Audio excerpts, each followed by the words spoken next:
জামাতে ইসলামের নেতৃবৃন্দ, ছাত্র শিবিরের নেতৃবৃন্দ, বিশেষ ছাত্র শিবিরের নেতৃবৃন্দ ওই যে গুপ্ত হয়ে ছাত্রলীগের ভিতর ছিল, তাদের কেউ কেউ বেরোয় আসছে। আবার এদের একটা মানে জামাত তার ফ্রন্ট অর্গানাইজেশনগুলোকে বিভিন্নভাবে ছদ্মবেশে বিভিন্ন জায়গা প্রতিষ্ঠিত করেছিল। 5ই আগস্টের পরে তারা তাদের মুখোশটা উন্মোচন করলো যে আসলে আমরা জামাত। এখন তার মানে সবাইকে বলছি তা না, এনসিপির নিজস্ব যে রাজনীতি সেখানেও কিছু আছে, যে একটা রাজনৈতিক দলের মধ্যে এরকম বিভক্তি থাকে। কেউ জামাত ওরিয়েন্টেড এনসিপি, কেউ শুধুই স্পন্টেনিয়াসলি এনসিপি। এনসিপির চিন্তা চেতনা জামাতের বাস্তবায়ন করে, মানে জামাতের চিন্তার থেকে কিনা, এটা মোটেই না। এটা খুব স্ট্রংলি আমি এটা তাকে প্রতিবাদ জানাবো। কারণটা হচ্ছে আমাদের জার্নিটার সাথে হেলাল ভাইদের হয়তো আমাদের দীর্ঘ সময় একসাথে আড্ডা গল্প হয় না, তাহলে হয়তো তিনি বুঝতে পারতেন।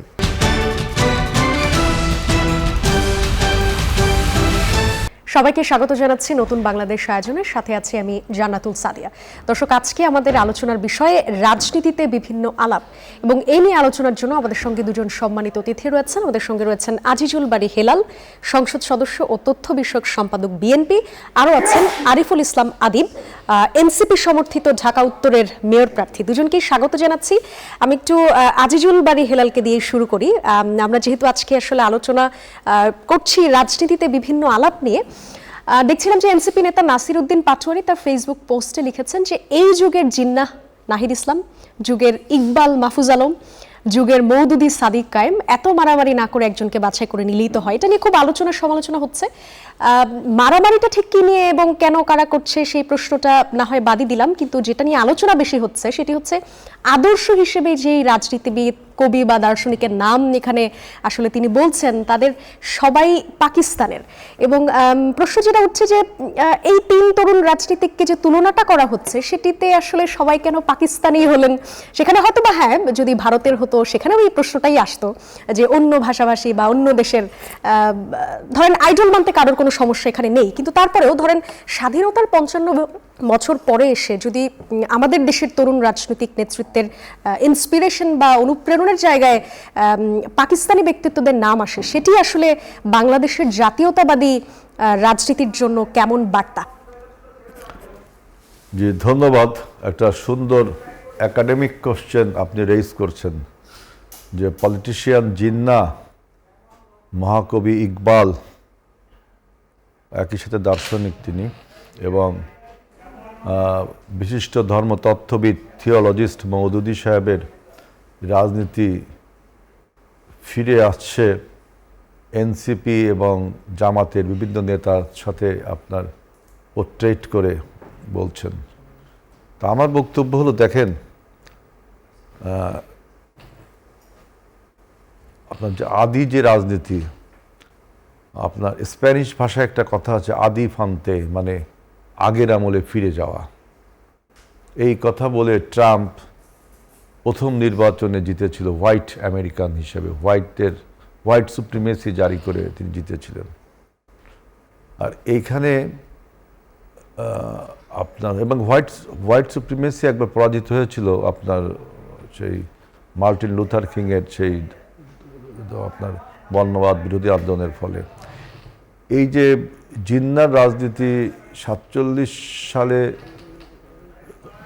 জয়লাভ করলেও 71 সালের তার সেই জিন্নার রাজনীতি কিন্তু পরাজিত হয়েছে। সেই পাকিস্তান আর থাকেনি, পাকিস্তান 2 ভাগ হয়ে গেছে। মহাকবি ইকবালের যে মুসলিম জাতীয়তাবাদ, ইসলামে জাতীয়তাবাদের ধারণা নেই, এটাই আমি জানি। হয়তো আমার থেকে যারা ভালো থিওলজিস্ট তারা ভালো বলতে পারবে, তবে আমি বিশ্বাস করি যে ইসলামে জাতীয়তাবাদ বলে কিছু নেই। অর্থাৎ মহাকবি ইকবালের এই বক্তব্য এখন আর চলবে না, জিন্নার রাজনীতি যেমন চলবে না। একই সাথে মওদুদির যে ধর্মতাত্ত্বিক রাজনৈতিক, ধর্মকে আপনার ক্যাপিটাল করে রাজনীতির মাঠে বিচরণ করা, এগুলো সব আপনার 54-এ একবার, 54 নির্বাচনে একবার পরাজিত হয়েছে, 69-এ একবার পরাজিত হয়েছে, সর্বশেষ 71-এ পরাজিত হয়েছে। এখন এই রাজনীতি যদি ফিরিয়ে আনার চেষ্টা করে তারা করতেই পারে, কিন্তু আমার ধারণা জনগণ দ্বারা প্রত্যাখ্যাত হবে।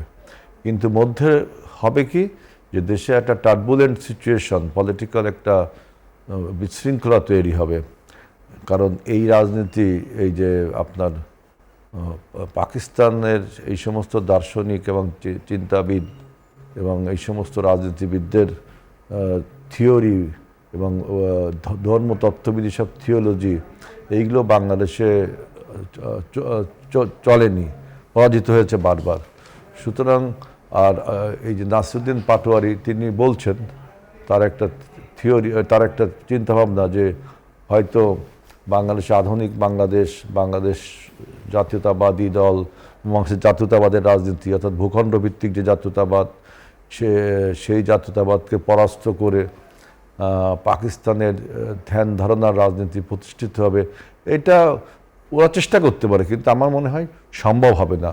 শুধু মাঝখান দিয়ে যেটা হবে সেটা হলো আবারও জাতিকে বিভক্তির দিকে নিয়ে আপনার কি মনে হয় যে এনসিপি একটি তরুণ রাজনীতির যে দলটা, সেটি আসলে চিন্তায় চেতনায় পাকিস্তানের একটা প্রভাব আছে এরকম মনে হয়? এনসিপি তো আপনার আসলে দলটা পরে গঠন হয়েছে। এনসিপিটা কি, আপনার জামাতে ইসলামের নেতৃবৃন্দ, ছাত্র শিবিরের নেতৃবৃন্দ, বিশেষ ছাত্র শিবিরের নেতৃবৃন্দ ওই যে গুপ্ত হয়ে ছাত্রলীগের ভিতর ছিল, তাদের কেউ বেরোয় আসছে, আবার এদের একটা মানে জামাত তার ফ্রন্ট অর্গানাইজেশনগুলোকে বিভিন্নভাবে ছদ্মবেশে বিভিন্ন জায়গা প্রতিষ্ঠিত করেছিল। 5ই আগস্টের পরে তারা তাদের মুখোশটা উন্মোচন করলো যে আসলে আমরা জামাত।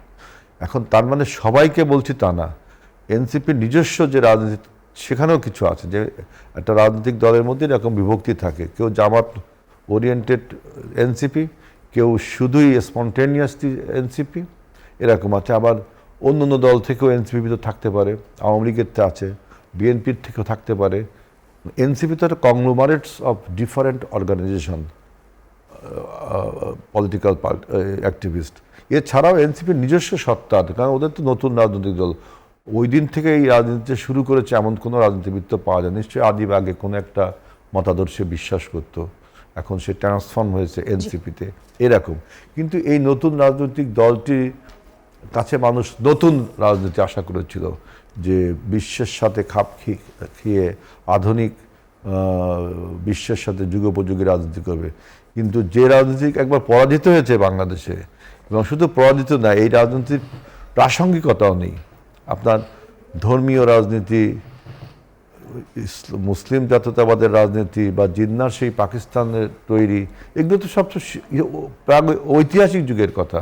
এইগুলো এখন যদি রাজনীতিতে তাদের ম্যানিফেস্টো হয়, তাহলে নতুন রাজনৈতিক দল হিসাবে তো তা থাকলো না, পুরনো ধ্যান ধারণাকে সামনে নিয়ে আসছে, যেটা মানুষ খাবে না। অনেক ধন্যবাদ আরিফুল ইসলাম আদিব। আপনার কাছে আসি, পাকিস্তানি রাজনৈতিক ধারার প্রতি এক ধরনের আকর্ষণ দেখা যাচ্ছে বলে অনেকে মনে করছেন এই পোস্টের পরে। এনসিপির রাজনৈতিক চিন্তায় কি আসলেই পাকিস্তানের ধরেন পাকিস্তানি কোনো বিশেষ প্রভাব আছে কিনা, বা ধরেন যদি এরকমই হয় তাহলে নয়া বন্দোবস্তটা আসলে কি হলো? ধন্যবাদ আপনাকে, একই সাথে হেলাল ভাইকেও ধন্যবাদ। প্রথমত বিষয় হচ্ছে যে আপনি যে কোশ্চেনটা করছেন, এখানে 3জন ব্যক্তির সাথে 3জন নাম উল্লেখ করছেন। সাদিক কায়েমের ক্ষেত্রে বলা হয়েছিল যে মওদুদি। সাদিক কায়েম যেহেতু ছাত্র শিবিরের কেন্দ্র প্রচার সম্পাদক এবং বাংলাদেশ জামাত ইসলাম, তারাও মওদুদিরই থিওলজির একটা বড় প্রভাব রাখে। ফলে তার ক্ষেত্রে সাদিক কায়েমের মওদুদির সাথে তুলনা করার, মানে কোয়ালিটির দিক থেকে তুলনা করা ঠিক আছে কিনা সেটা আমার নেই, কিন্তু একই তো যেহেতু দলের জায়গা থেকে সেটা তুলনা অসুবিধা নেই।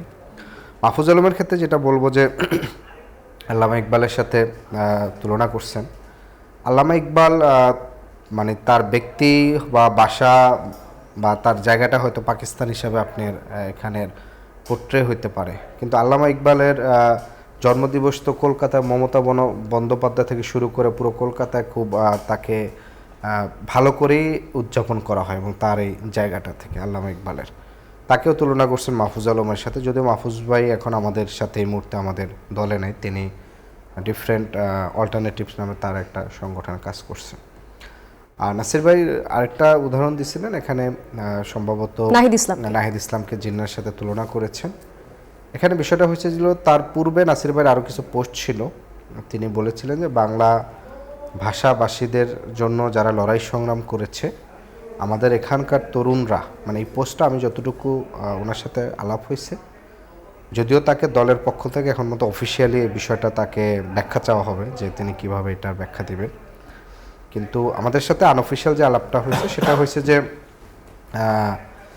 তিনি তার আগে একটা স্ট্যাটাস আছে যে আমরা সব সময় পশ্চিমের দিকে তাকাই, মানে জিন্নার দিকে তাকাই, মানে যখন কোরবানির প্রশ্নটা আসলো পশ্চিমবঙ্গে আপনার কোরবানি জবাই করা গরু জবাই করা নিষিদ্ধ হলো, তখন আমাদের এখানকারই অনেক তরুণরা জিন্নার 47-এর দেশভাগের ইস্যুতে জিন্নাকে সেলিব্রেট করতেছিল।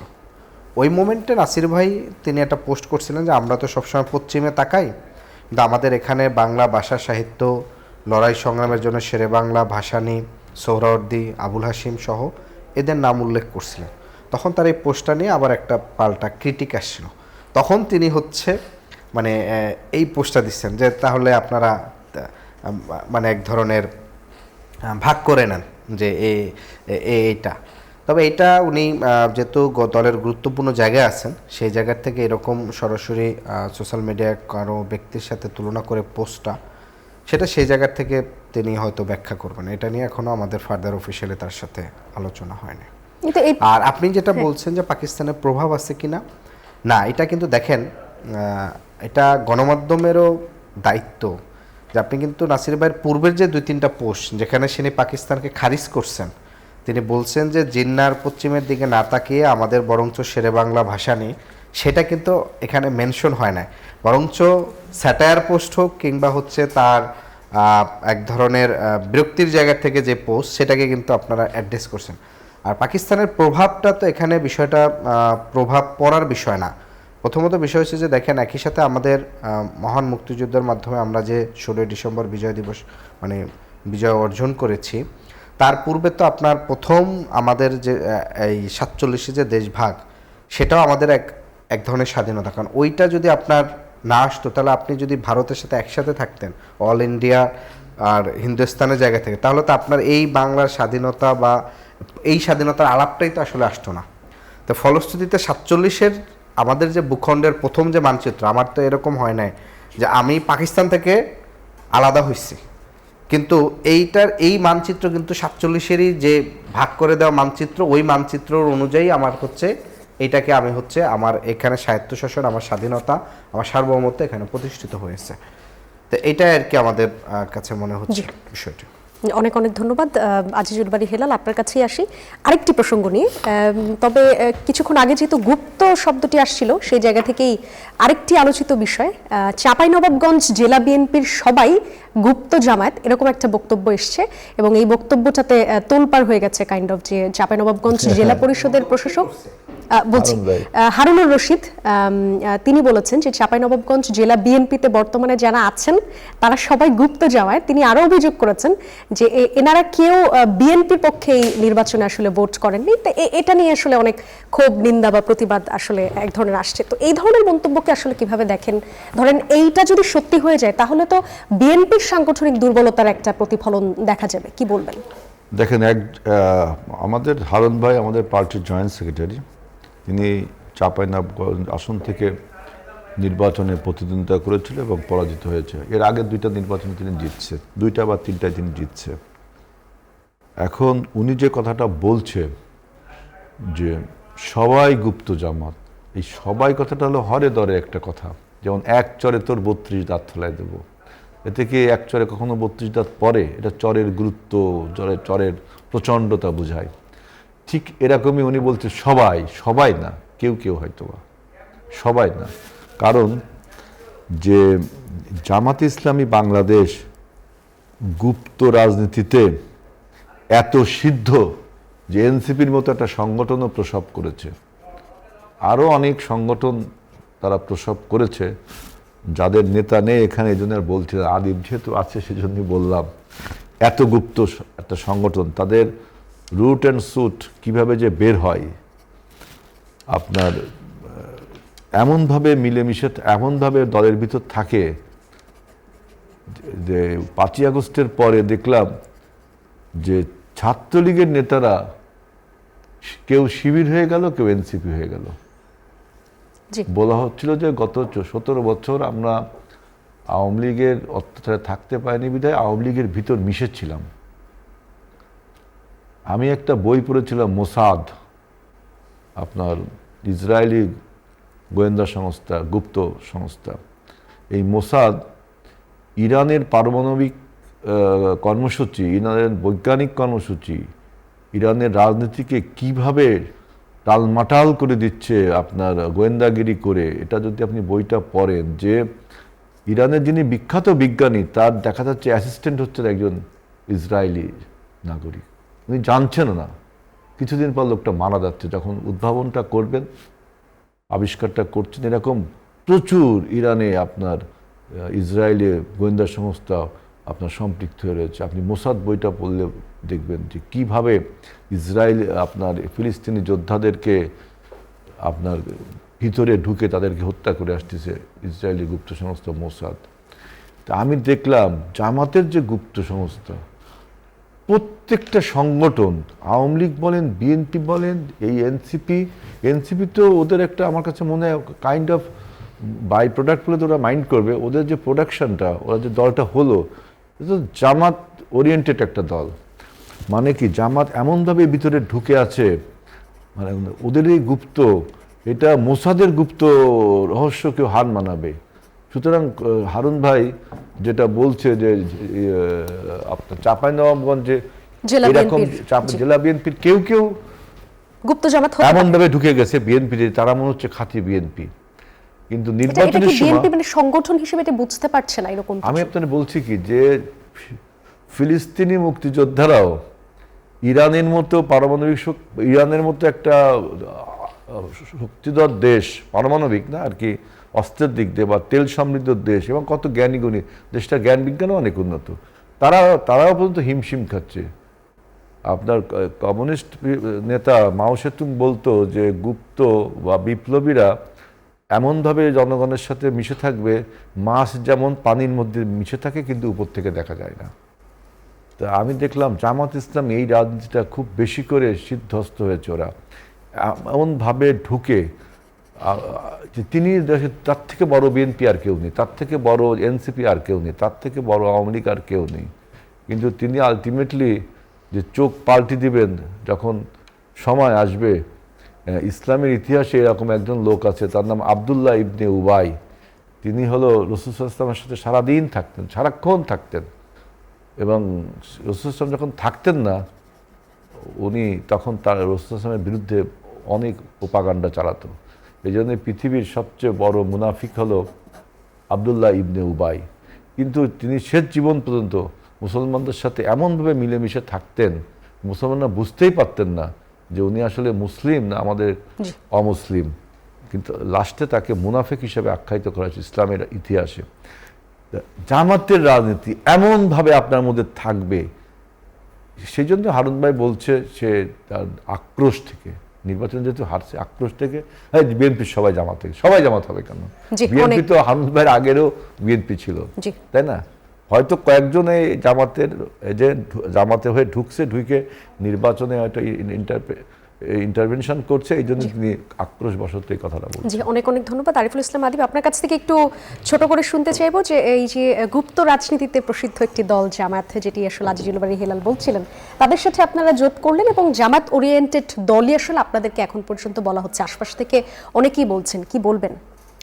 না, এটা তো হেলাল ভাইরা বলছে। জি, হেলাল ভাইরা দীর্ঘ 22 বছর জামাতের সাথে রাজনৈতিকভাবে একসাথে দল করেছে। বহুদলীয় গণতন্ত্রের মাধ্যমে তারা জামাতকে 78-79 সালে এখানে জামাত রাজনীতি করার প্রথম সুযোগ পাইছে জিয়াউর রহমানের সময়। 91 সালে তারা একসাথে সরকার গঠন করছে। তো এত কিছু একসাথে থাকার পরেও বলা চলে বাংলাদেশের রাজনৈতিক পরিসরে জামাতের রাজনৈতিক বাস্তবতায় স্বীকৃতিটা বিএনপির হাত ধরেই হয়েছে। মানে যদি জিয়াউর রহমান থাকতে যদি তিনি তাদের একেবারে অনুমোদন দেওয়া থেকে শুরু করে সরকার গঠনের জায়গাটা থেকে, তো ফলে সেই জায়গা থেকে এখন যখন জামাত তাদের বিপরীতে আসছে, তখন জামাতকে যেটা হয়েছে যে একটা রাজনৈতিক টুল হিসাবে বিপরীত দলগুলোকে এক ধরনের এটা কি বলে জাস্ট রাজনৈতিক বিতর্কের সাথে এই ধরনের ট্যাগগুলো শুধুমাত্র বলা হয়। বিরোধিতার জন্য বিরোধিতা প্রথমত বলতে চাইছেন। উনি যেটা বলছেন যে এখানের এনসিপির চিন্তা চেতনা জামাতের বাস্তবায়ন করে, মানে জামাতের চিন্তার থেকে কিনা, এটা মোটেই না। এটা খুব স্ট্রংলি আমি এটা তাকে প্রতিবাদ জানাবো। কারণটা হচ্ছে আমাদের জার্নিটার সাথে হেলাল ভাইদের হয়তো আমাদের দীর্ঘ সময় একসাথে আড্ডা গল্প হয় না, তাহলে হয়তো তিনি বুঝতে পারতেন। যেটা হচ্ছে যে দেখেন, একটা বিশ্ববিদ্যালয়ে স্টুডেন্ট এসে যখন ছাত্রদল করে, বিএনপি করে, তখন তাকে কিন্তু দীর্ঘমেয়াদী কোনো পরিকল্পনা করতে হয় না, কারণ সে জানে যে তার রাজনৈতিক দল প্রতিষ্ঠিত, দিন শেষে তার দেশনায়ক যেটা বলবে সেটাই তার রাজনীতি, তার দলের প্রতিষ্ঠিত থাকে, দলের ব্যবসায়ী গ্রুপ থাকে, আপনার একটা স্বীকৃত রাজনীতি করে। তেমনিভাবে অভ্যুত্থানের আগে আওয়ামী লীগ যারা করছে তাদেরও সেরকম একটা স্বীকৃতি ছিল, জামাতের যারা শিবির করছে তাদেরও সে একটা সামাজিক নিরাপত্তা, রাজনৈতিক নিরাপত্তা থাকে। জি। এনসিপির যারা তরুণরা এনসিপি গঠন করছে, তারা বিশ্ববিদ্যালয়ে আসার পর থেকেই এদের বাহিরে একটা ডিফারেন্ট রাজনীতি খুঁজছে, যেই রাজনীতির কোনো নিশ্চয়তা ছিল না। মানে 5ই আগস্ট হাসিনা পড়ে যাওয়ার আগে যে এখানে একটা অভ্যুত্থান হবে, সেটা তো এতটা নিশ্চয়তা ছিল না। আমি নিজে সহ আমরা আগের যে সংগঠন করছি ছাত্র অধিকার পরিষদ, আমরা 4 জানুয়ারি ঢাকা বিশ্ববিদ্যালয়ে আমরা স্টেপ ডাউন হাসিনার কর্মসূচি পালন করছি, কিন্তু আমরা জানতাম না হাসিনা পড়বে কিনা।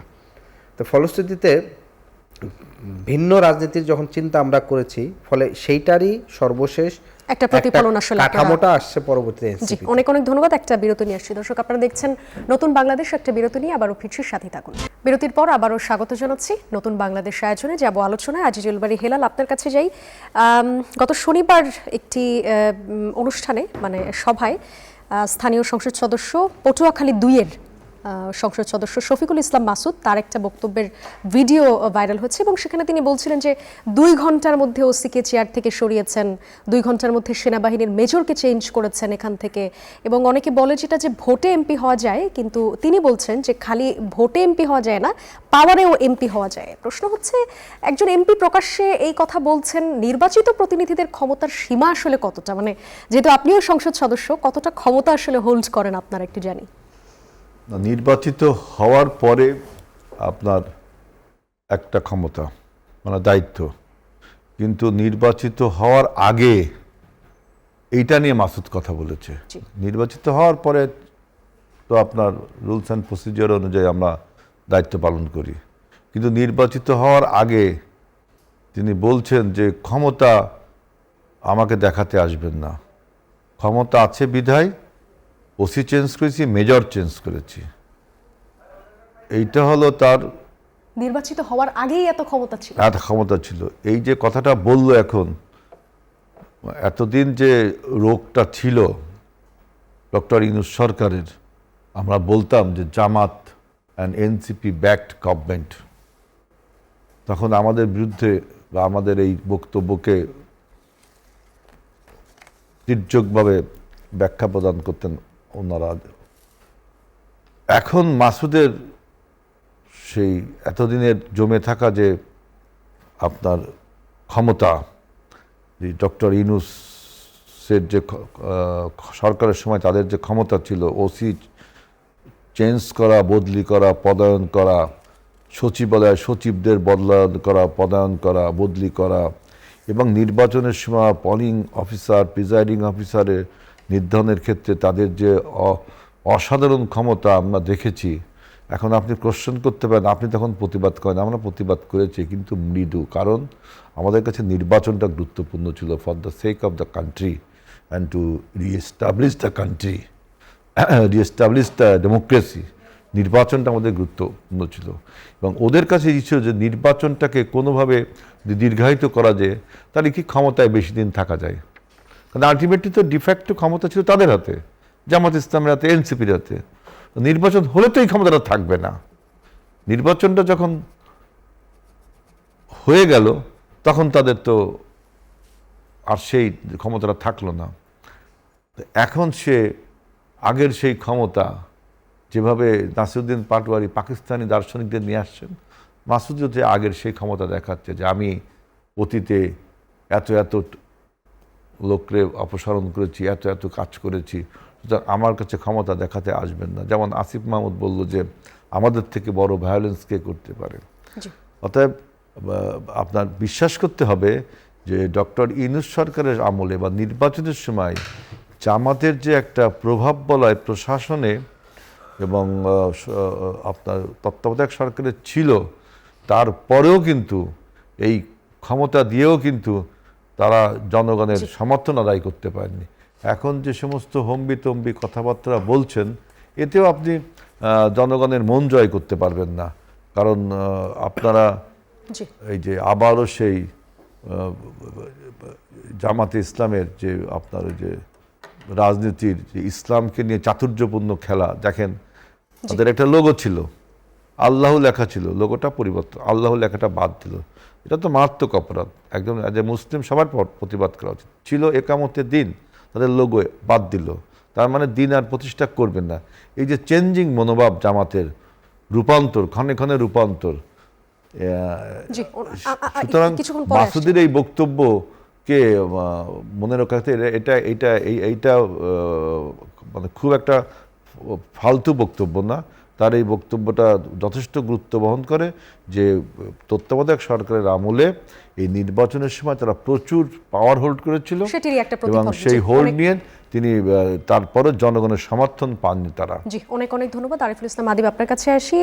বিএনপি নেতা রাশেদ খান দাবি করেছেন যে অন্তর্বর্তী সরকারের উন্নয়ন বরাদ্দের টাকায় ৭৭টি আসন কিনেছে জামায়াত এনসিপি, কি বলবেন? এখানে রাশেদ ভাই আসলে তার বিষয়ে মন্তব্য করাটা সমীচীন নয়।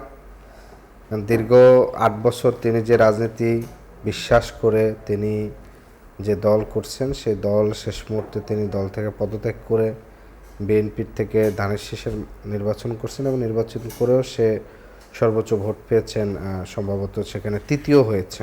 স্বতন্ত্র প্রার্থী থেকেও তিনি কম ভোট পেয়েছেন এবং বিএনপি এখন পর্যন্ত তাকে কোনো মূল্যায়ন করেনি একটি দলের সেক্রেটারি জায়গার থেকে।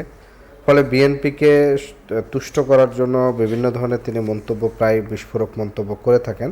কারণ এখন তিনি দেখছেন যে তার যেহেতু কোনো দলীয় পদ নাই, জাতীয় পর্যায়ে তার কোনো রাজনৈতিক জায়গাটা নাই, ফলে এই ধরনের মন্তব্য করাটাই তার এখন রাজনীতি।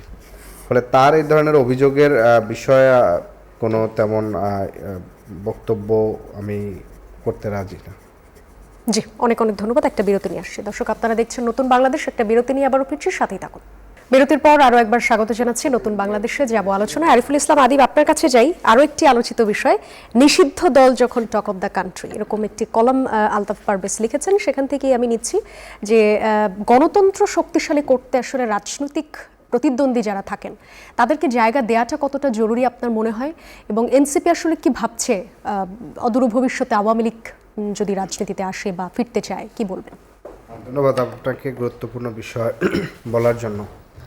এখানে খুব গুরুত্বপূর্ণ বিষয় হচ্ছে যে অবশ্যই বিএনপি তো বহুদলীয় গণতন্ত্রের মাধ্যমে অনেক রাজনৈতিক দলের রাজনীতি করার জায়গাটা দিয়েছে।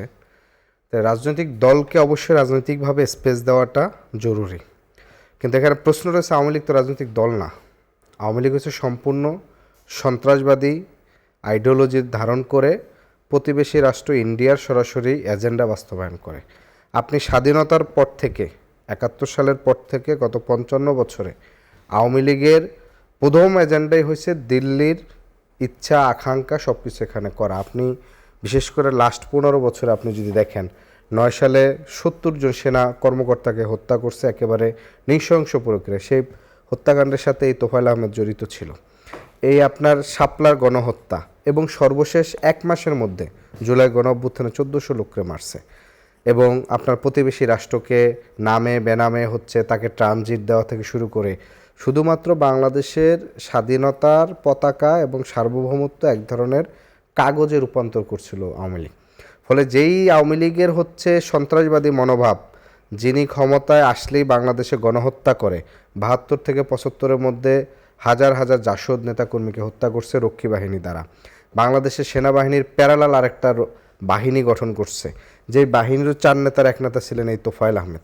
তো ফলে আজকের বাংলাদেশে ৫৫ বছর রাষ্ট্র ব্যবস্থায় আমরা যখন আক্ষেপ করি যে রাষ্ট্রে আমাদেরকে খাওয়াইতে পারতেছে না, রাষ্ট্রে আমার নিরাপত্তা নাই, 55 বছরে বাংলাদেশে আরও অনেক জায়গায় যাওয়ার উচিত ছিল, সেটা পাই নাই। ফলে এই সিস্টেমের কিন্তু বড় একটা দায় কিন্তু আওয়ামী লীগের। তো ফলশ্রুতিতে আওয়ামী লীগ যদি রাজনৈতিক দল হইতো, সেই জায়গার থেকে সে রাজনৈতিক করার অধিকার পাইতো। ফলে একটা গণহত্যাকারী দল এবং সন্ত্রাসবাদী মানসিকতা নিয়ে যে রাজনীতি করতেছে, তাকে কোনোভাবেই রাজনৈতিক স্পেস তো দেওয়া না, বরঞ্চ তার এই গণহত্যার দায়ে বিচার সুষ্ঠুভাবে আইনি প্রক্রিয়ার মাধ্যমে সেটা সম্পন্ন করে তাকে রিকনসিলিয়েশনের মধ্যে দিয়ে যেতে হবে। জি, রিফাইন্ড আওয়ামী লীগ নিয়ে অনেকে কথা বলেন, এটি নিয়ে আসলে কি ভাবনা আপনাদের? রিফাইন আওয়ামী লীগ আসলে যতদিন পর্যন্ত খুনি শেখ হাসিনা জীবিত আছেন, ততদিন পর্যন্ত আওয়ামী লীগের নেতৃত্ব বাহিরে যাবে না। যদিও আওয়ামী লীগ এবং ইন্ডিয়া মিলে বাংলাদেশে বেশ কিছু নিউ মিডিয়ায় ইনভেস্টমেন্ট করতেছে, ফেসবুক থেকে শুরু করে বিভিন্ন সোশ্যাল মিডিয়া, বিভিন্ন বুদ্ধিজীবীদেরকে ভাড়া করা, বুদ্ধিজীবীদেরকে গাড়ি দিয়ে তাদেরকে ফেসিলেট করে একটা বয়ান তৈরি করতেছে। তো ফলশ্রুতিতে সেই জায়গার থেকে আপনার রিফাইন আওয়ামী লীগ, এটা আওয়ামী লীগের রিফাইন আওয়ামী লীগ বলতে আওয়ামী লীগ রিফাইন্ড হয় না, যেখানে সম্পূর্ণটা দূষিত সেখানে রিফাইন করে তার কিছু অনেক পাওয়া অনেক যাবে না। ধন্যবাদ। আজিজুল বারী হেলাল, আপনার কাছে যাব। বিএনপি তার 39 পৃষ্ঠা নির্বাচনী ইশতেহারের শুরুতেই বলেছিল ট্রুথ অ্যান্ড হিলিং কমিশন গঠন করবে, মানে রাজনীতির ময়দানে নমনীয়তা বাড়ানোর একটা অঙ্গীকার ছিল।